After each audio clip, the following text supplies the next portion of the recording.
عز وجل والفجر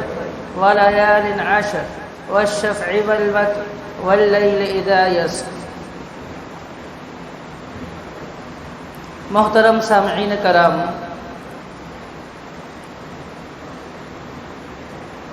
اللہ تبارک و تعالی اپنی کمال رحمت کی وجہ سے اپنے بندوں کو اپنی خوشنودی حاصل کرنے کے لیے بہت سارے مواقع نصیب فرماتا ہے تاکہ بندے زیادہ سے زیادہ اللہ کی عبادت کر کے اللہ تبارک و تعالی کی خوشنودی حاصل کرے، توبہ تائب ہو جائے، رب کے ہاں سرخرو ہو جائے۔ اب بندوں کے اوپر لازم ہے کہ وہ ان مواقع کو غنیمت سمجھے، ان مواقع سے فائدہ اٹھائے،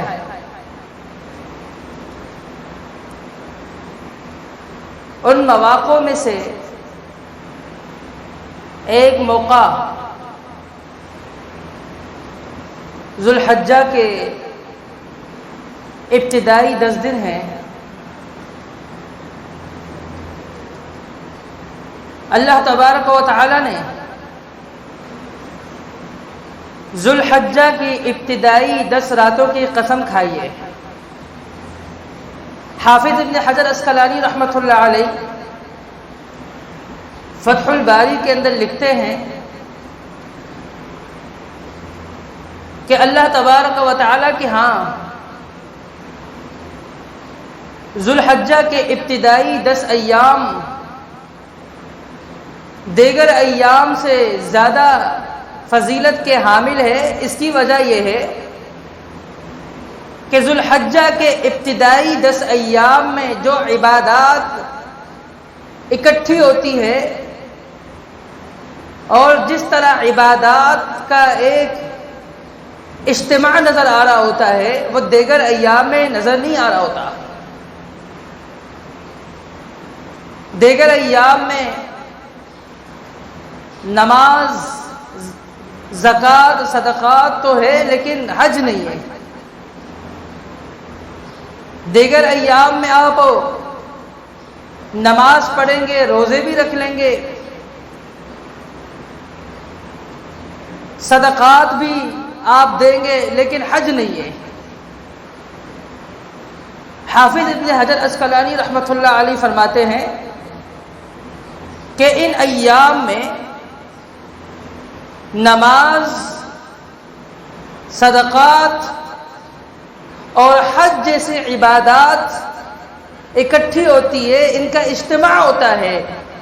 اور یہی وجہ ہے کہ اللہ تبارک و تعالی نے ان ایام کی بڑی جو ہے فضیلت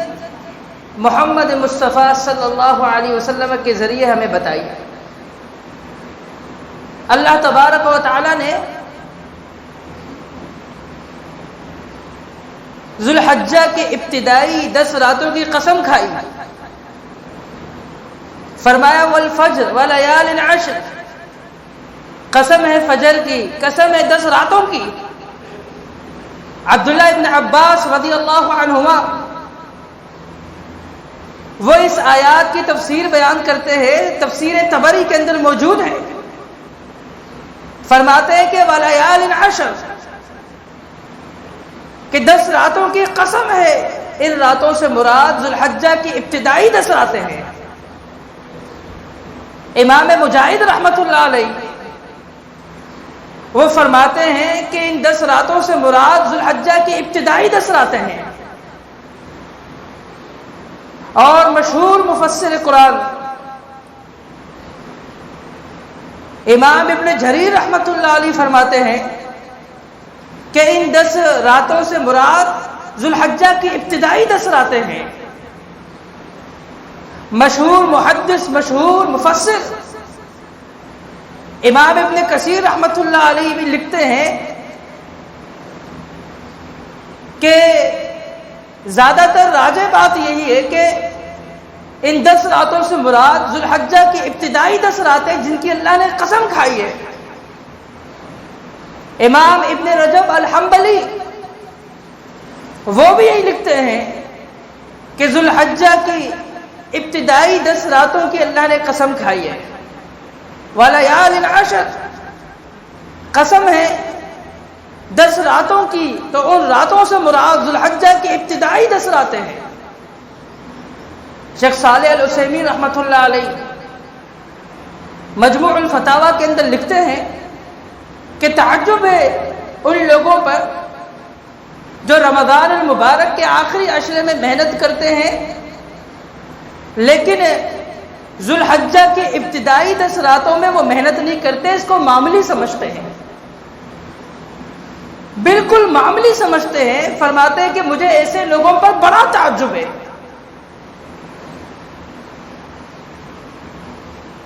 ذوالحجہ کے پہلے عشرے کے اندر جو کرنے والے کام ہیں ان میں سے ایک یہ ہے کہ نیکیوں میں ہم سبقت لے جائیں، زیادہ سے زیادہ نیک کام کریں.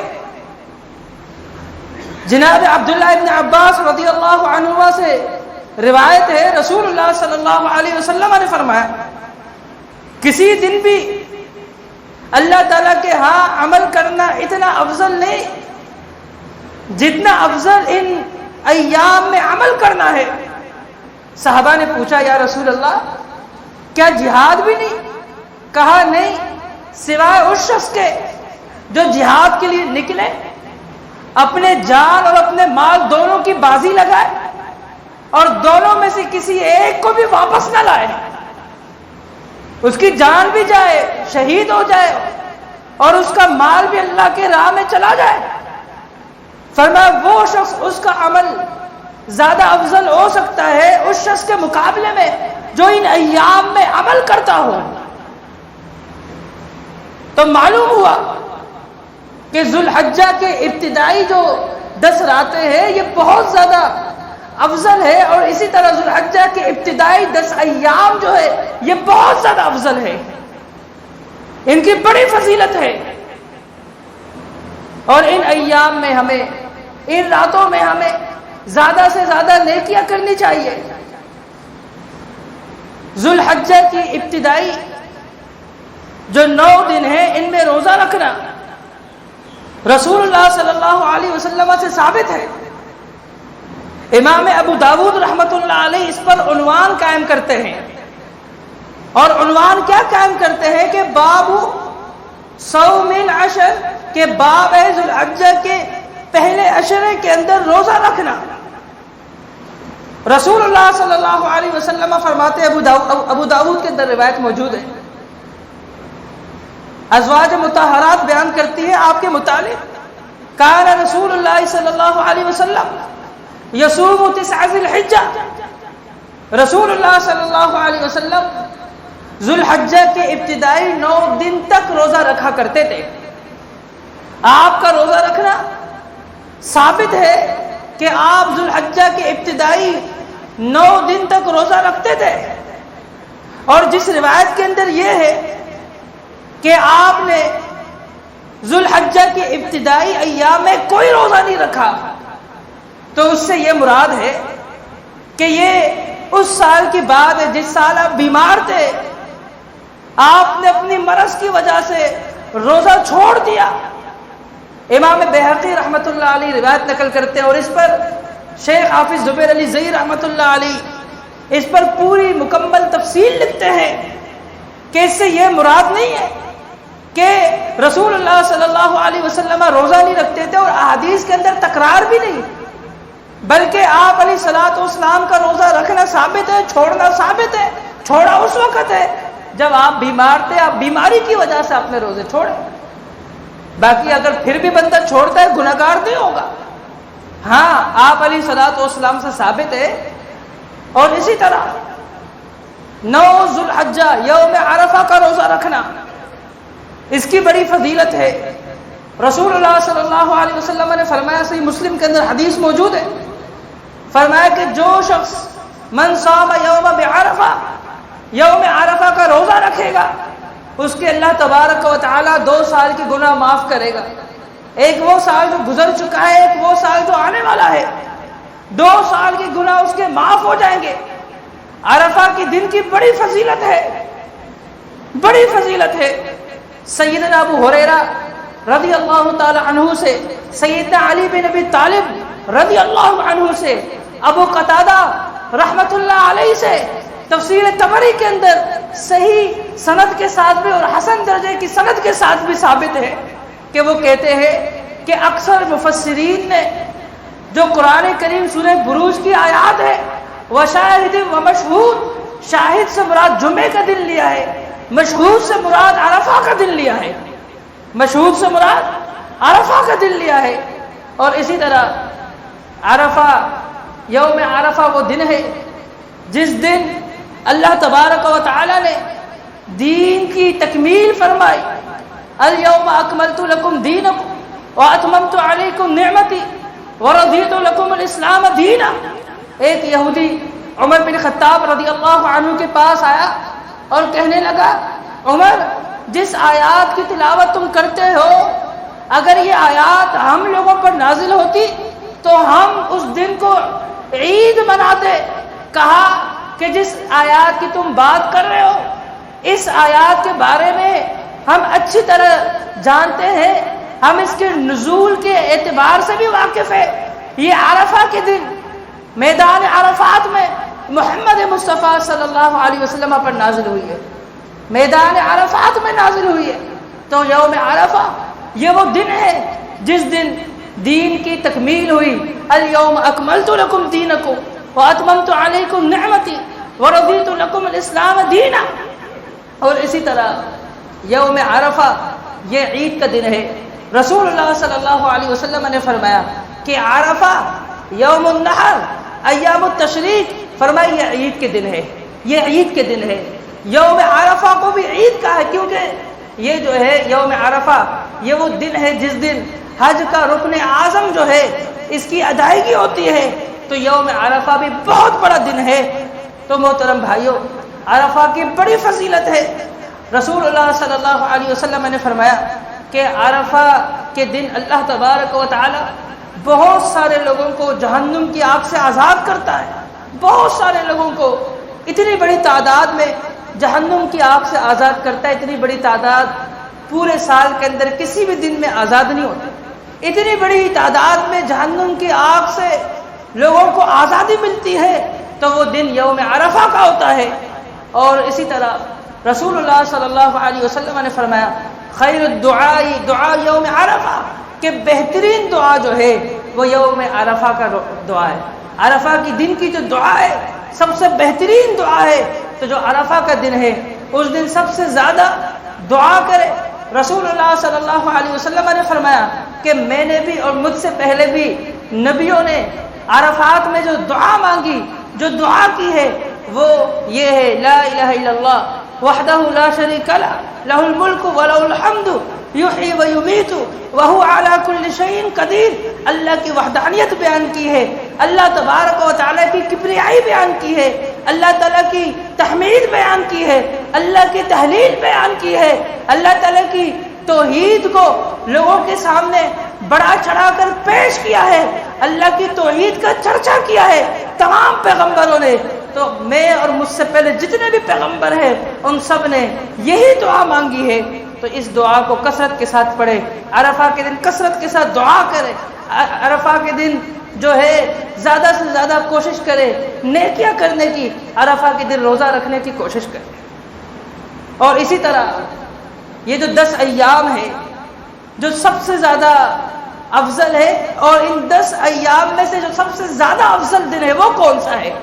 رسول اللہ صلی اللہ علیہ وسلم نے فرمایا کہ ان 10 ایام میں بھی سب سے بڑا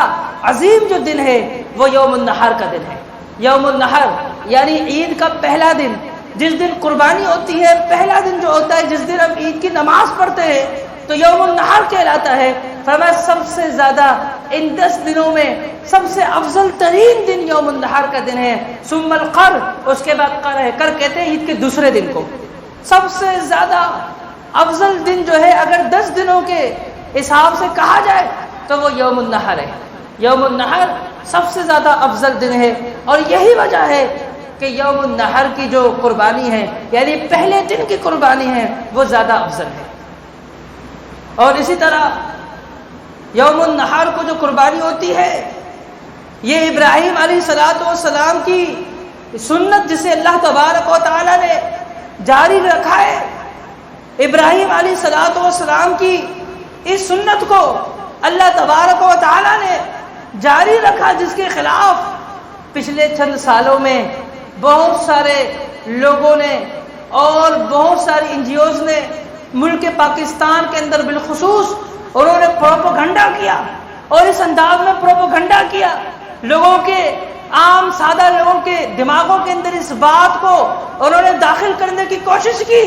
کہ یار تم قربانی کرتے ہو تو تمہاری اس قربانی سے بہتر ہے، کئی گنا زیادہ بہتر ہے کہ تم کسی غریب کی مدد کر لو، تم کسی بیوہ کی مدد کر لو، تم کسی یتیم کے سر پر ہاتھ رکھ لو۔ اس طرح کہہ کر انہوں نے بہت سارے لوگوں کو سنت ابراہیمی سے دور کیا، اور باقاعدہ بہت سارے NGOs اس پر کام کرتی رہی۔ یاد رکھیے گا کہ سنت ابراہیمی کا جو مقصد ہے وہ یہی ہے کہ غرباء کی مدد کی جائے، قربانی کے ذریعے ان کا تعاون کیا جائے، ان تک گوشت پہنچایا جائے۔ اللہ تبارک و تعالی نے فرمایا فَكُلُوا مِنْهَا وَأَطْعِمُوا الْقَانِيَ وَالْمُعْتَرَ، خود بھی اس میں سے کھاؤ، اور غریب تنگ دست محتاجوں کو جو سوال کرتے ہیں اور جو سوال نہیں کرتے ان کو بھی کھلاؤ۔ تو قربانی کا جو جذبہ ہے، قربانی کا جو مقصد ہے وہ غریبوں کی مدد ہی ہے، اس میں ایثار ہی ہے۔ لیکن یہ کہنا جو پورا سال یہ بات نہیں کہتے، لیکن قربانی کے موقع پر وہ یہ بات کہہ رہے ہوتے ہیں کہ قربانی کرنے سے افضل یہ ہے کہ تم مدد کرو۔ ان کو غریب اور غرباء سے بھی کوئی زیادہ دلچسپی نہیں ہے، بلکہ ان کو دلچسپی اس چیز سے ہے کہ سنت ابراہیمی کی ادائیگی میں ہم کسی طرح رکاوٹیں ڈال دیں، لوگوں کو شک اور شبہات کے اندر مبتلا کر دے، لوگوں کو اس عمل سے بہت زیادہ دور لے کر جائے، تاکہ لوگ بڑی آسانی کے ساتھ بس جو کر سکتے وہ کر لیں، غریب اور غرباء کی مدد اور قربانی کو ترک کر دیں۔ قربانی اس کے متعلق گزشتہ جمعہ آپ نے شیخ صاحب سے سنا کہ قربانی کے مقاصد کیا ہے، اس پر میں بات نہیں کروں گا۔ ہاں، قربانی کے لیے جو شرط ہے صحیح مسلم کے اندر وہ ضروری اسے بیان کرنا۔ رسول اللہ صلی اللہ علیہ وسلم نے فرمایا لا تذبحوا الا مسنہ، تم مسنہ جانور کے علاوہ کسی جانور کی قربانی نہ کرو۔ الا ان یعصر علیکم فتذبحوا جزاۃ من الظان، ہاں اگر تمہیں تنگی ہو تو پھر تم ذان کی جو ہے جو جزا ہوتا ہے اس کی قربانی کر سکتے ہو۔ اب مسنہ کسے کہتے ہیں اس کے حوالے سے علماء کے بیچ اختلاف ہے، لیکن صحیح راجح بات یہی ہے کہ جانور اس کے جو ہے اگلے دان جو ہے وہ گر جائے، اور جو دودھ کے دان گرنے کے بعد جو دان طلوع ہوں گے تو وہ ہوتا ہے مسنہ۔ تو جب تک جانور کے دو دانت نہ گرے اور گرتے ہی وہ اس کے دوسرے دان طلوع نہ ہو جائے تو وہ دوندہ نہیں ہوگا، وہ مسنہ نہیں ہوگا، اس کی قربانی نہیں ہوگی۔ اور اگر یہ معاملہ ہو جاتا ہے پھر ہی اس کی قربانی ہوگی۔ مسنہ کہتے ہیں اسی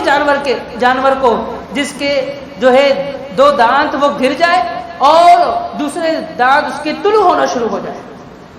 فرمایا ہاں اگر تمہیں مسنہ نہ ملے فتذبحوا جزاۃ من الظان، پھر جو ہے تم بھیڑ کا جو جزا ہے اسے کرو۔ اب جزا کسے کہتے ہیں اس میں علماء کے مختلف اقوال ہیں۔ حافظ ابن حجر اسقلانی رحمۃ اللہ علیہ فتح الباری کے اندر لکھتے ہیں، کہتے ہیں کہ جزا اس بھیڑ کو کہتے ہیں جو 1 سال کا ہوتا ہے، اور جمہور علماء بھی یہی کہتے ہیں کہ جزا اس بھیڑ کو کہتے ہیں، اس جانور کو کہتے ہیں بھیڑ وہ جب 1 سال کا ہو جائے۔ تو صحیح بات وہ یہی ہے کہ یہ جمہور کی رائے ہے، لیکن اہل لغت کے ہاں اس کے جو ہے عمر میں اختلاف ہے، کچھ نے 9 مہینے کا بھی ذکر کیا ہے، کچھ نے 8 مہینے کا بھی کہا ہے، اور کم از کم 6 مہینوں کی روایت بھی ملتی ہے، کیونکہ لغت کا اختلاف ہے، اور اس وجہ سے کچھ نے 6 مہینے کہا ہے کہ 6 مہینے کا جو بھیڑ ہوگا، جو دمبا ہوگا، اسے جزا کہیں گے تو اس کی قربانی ہو جائے گی۔ کچھ نے کہا نہیں 8 مہینے، کچھ نے کہا 9 مہینے، کچھ نے کہا نہیں 1 سال، جمہور علماء نے بھی 1 سال کہا ہے۔ حافظ زبیر علی زئی رحمۃ اللہ علیہ وہ لکھتے ہیں کہ صحیح بات یہی ہے کہ 1 سال جو ہے بھیڑ وہ ہو جائے، اگر نہیں ہوتا تو پھر 9 مہینے اور 8 مہینے تک وہ بھی گئے ہیں کہ 8 مہینے تک جو ہے بھیڑ کی قربانی، دمبے کی قربانی وہ ہو جائے گی۔ لیکن میں نے آپ کو بتا دیا ہے کہ 6 مہینے تک بھی اقوال ملتے ہیں۔ فرمایا الا یعصر علیکم، اگر تم پر تنگی ہو تو معلوم ہوا غیر مسنہ جانور صرف بھیڑ اور دمبے میں سے آپ کر سکتے ہیں، اور اگر آپ اس کے علاوہ جانوروں کی قربانی کریں گے، بکرے بکریوں کی اور اسی طرح گائے اور اونٹ کی، تو اس کے لیے مسنہ ہونا شرط ہے، اس کے لیے مسنہ ہونا شرط ہے۔ اگر وہ مسنہ نہیں ہوں گے تو ان کی قربانی نہیں ہوگی۔ اب مسئلہ یہ ہے کہ جو بڑا جانور ہے یعنی گائے ہے اور اسی طریقے سے اونٹ ہے، اس میں کتنے حصے ہوتے ہیں؟ عبداللہ ابن عباس رضی اللہ عنہما سے مروی ہے،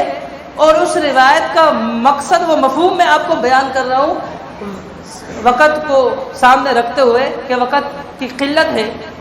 کہ ایک بکری جو ہے گائے کا جو ایک حصہ ہے وہ ایک بکری کے برابر شمار کیا گیا، یعنی ایک گائے 7 بکریوں کے برابر اسے شمار کیا گیا۔ تو اس سے کچھ لوگ یہ دلیل لیتے ہیں، وہ کہتے ہیں اونٹ ہو یا گائے ہو تو وہ 10 حصے ہی ان میں ہو سکتے ہیں، 10 سے زیادہ اونٹ میں بھی نہیں ہو سکتے، اونٹ میں 10 سے زیادہ نہیں ہو سکتے، کیونکہ وہ کہتے ہیں کہ اس کے اندر عبداللہ بن عباس والی روایت میں کہ بڑے جو جانور ہے یعنی گائے اور اونٹ وہ 7 جو ہے بکریوں کے برابر ہے، حالانکہ اونٹ جو ہے وہ 10 بکریوں کے برابر اور 10 حصے اس میں ہو سکتے ہیں، 10 حصے اس میں ہو سکتے ہیں، لیکن جو اس کے قائل نہیں ہیں وہ یہ جواب دیتے ہیں کہ ترمذی کی روایت غریب ہے اور غریب سے احکام ثابت نہیں ہوتے۔ اور دوسری بات وہ یہ کہتے ہیں کہ امام حاکم نے اس پر جو ہے صحیح کا حکم لگایا، وہ حکم لگانے میں متساہل تھے، اس لیے ہم اس پر بھروسہ نہیں کر سکتے، لیکن یہ بات غلط ہے۔ امام شوکانی رحمۃ اللہ علیہ نیل الاوطار کے اندر وہ لکھتے ہیں، تبصرہ کرتے ہیں، کہتے ہیں کہ صحیح اور راجح بات یہی ہے کہ امام ابن خزیمہ تو متساہل نہیں ہے، وہ بھی اس مسئلے کی طرف گئے ہیں، ان کا بھی یہی موقف ہے امام ابن خزیمہ کا کہ اونٹ میں 10 بندے شریک ہو سکتے ہیں، یا 10 افراد کی شراکت اونٹ میں صحیح ثابت ہے، امام ابن خزیمہ کا بھی یہی موقف ہے۔ تو معلوم ہوا کہ بڑا جو جانور ہے گائے اس میں 7 اور اسی طرح اونٹ میں بھی 7، اور اگر اونٹ میں 10 ہو جائے تو اس کی بھی شرکت جو ہے وہ ممنوع نہیں ہے، وہ ناجائز نہیں ہے۔ جو علماء منع کرتے ہیں ان کی جو دلیل ہے وہ اتنی زیادہ ٹھوس نہیں۔ امام ابن خزیمہ وہ بھی اس طرف گئے، اور بھی دیگر علماء کرام وہ اس طرف گئے ہیں۔ اور اب مسئلہ یہ ہے کہ قربانی کا جو جانور ہے، بعض لوگ یہ سمجھتے ہیں کہ اس میں عقیقہ بھی ہو جاتا ہے۔ آپ دیکھیں گے کہ جو فقہ کی کتابیں ہیں جیسے حاشیہ ابن عابدین اٹھا کر دیکھ لیں، اور اسی طرح اور فقہ کی معتبر کتابیں اٹھا کر دیکھ لیں، علماء کا اختلاف آپ کو نظر آئے گا۔ وہ کہتے ہیں کہ جائز ہے کہ قربانی کے جانور میں عقیقے کا حصہ ڈالا جائے، یہ جائز ہے، لیکن شیخ صالح العثیمین رحمۃ اللہ علیہ کی فتاوی کو آپ اٹھائیں گے، آپ دیکھیں گے تو وہ کہتے ہیں کہ یہ درست نہیں ہے، یہ غلط ہے۔ کیوں؟ اس لیے وہ کہتے ہیں کہ قربانی کا جو بڑا جانور ہوتا ہے اس میں حصے ہوتے ہیں، لیکن جو عقیقہ ہے، عقیقے کے جانور جو ہے وہ مکمل ہونا چاہیے، اس کے حصے کی، اس کی شراکت کی کوئی دلیل نہیں۔ اللہ نے جان دیا ہے تو اس کے بدلے مکمل ایک جانور، اگر وہ لڑکی ہے اور اگر لڑکا ہوا ہے تو اس کے حوالے سے 2 جانور آپ نے دینے ہوں گے۔ اور امام فقہ الزمان جسے کہا جاتا ہے صالح العثیمین رحمۃ اللہ علیہ، وہ کہتے ہیں میں تو یہ سمجھتا ہوں کہ عقیقے میں اگر کوئی اونٹ کر لے تو اس کے مقابلے میں وہ شخص بہتر ہے جو بکری کرتا ہے. کہتے ہیں اس لیے کہ بکری کی صحیح روایات موجود ہے,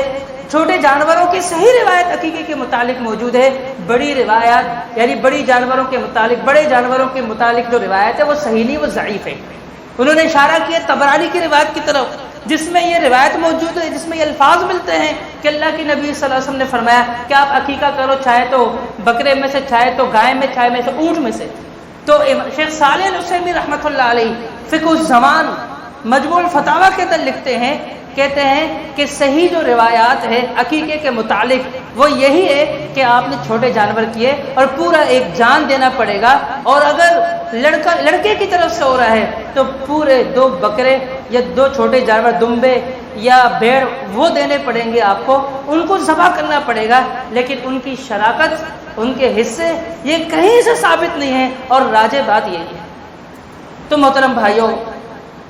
قربانی کہ جو ہے یہ ایام ہے, 10 تاریخ کو یوم النحر ہے,